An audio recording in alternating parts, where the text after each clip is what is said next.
এই যে জবাবদিহিতার অভাবে যে কত বড় ধরনের যে একটি রাষ্ট্র পরিচালনায় যে কত বড় একটা ঘাটতি আছে এটা অনেক অনুধাবন করতে পারছে না।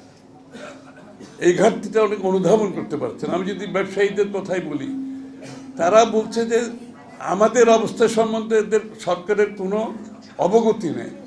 হ্যাঁ, আমি সরকারকে দোষারোপ করব না, কারণ এইটি নির্বাচিত যেহেতু সরকার নয়।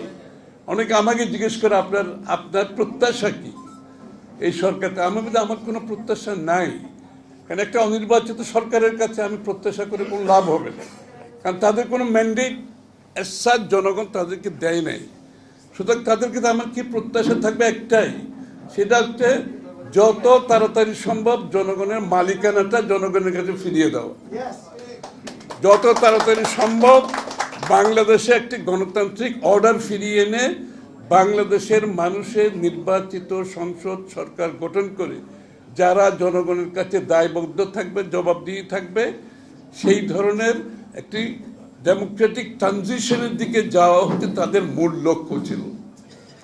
বাংলাদেশের নির্বাচিত সরকারের অনুপস্থিতিতে আপনারা দেখবেন যে অনেকগুলো সিদ্ধান্তে চাপের মাধ্যমে কিন্তু সিদ্ধান্ত হচ্ছে, চাপের মাধ্যমে। কোনো সময় মবক্রেসি, কোনো সময় কিছু কিছু দলের সাংঘাতিক ধরনের চাপ সব জায়গায় সৃষ্টি করছে।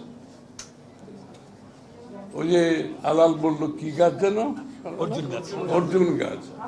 হ্যাঁ, তো এখন যেহেতু বিএনপি কে সবাই বাংলাদেশের একটি দায়িত্বশীল দল হিসেবে মনে করে, যেহেতু বিএনপির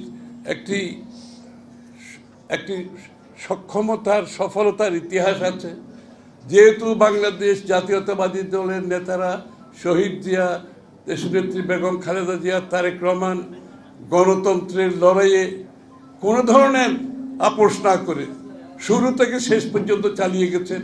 অন্য সব দলের নেতারা কোনো না কোনোভাবে, ওই যে আলাল বলল, কেউ নির্বাচনে অংশগ্রহণ করে তাদেরকে স্বীকৃতি দিয়েছে, কেউ সুযোগ সুবিধার জন্য আপনি দেশের স্বার্থের বিরুদ্ধে, আপনি গণতন্ত্রের বিরুদ্ধে অবস্থান নিয়েছে, মানুষের বিরুদ্ধে অবস্থান নিয়েছে।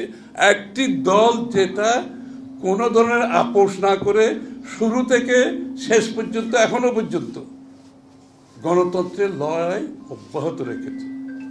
এবং গণতন্ত্র অর্থ হচ্ছে জনগণের নির্বাচিত সংসদ সরকার যার দায়বদ্ধ থাকবে।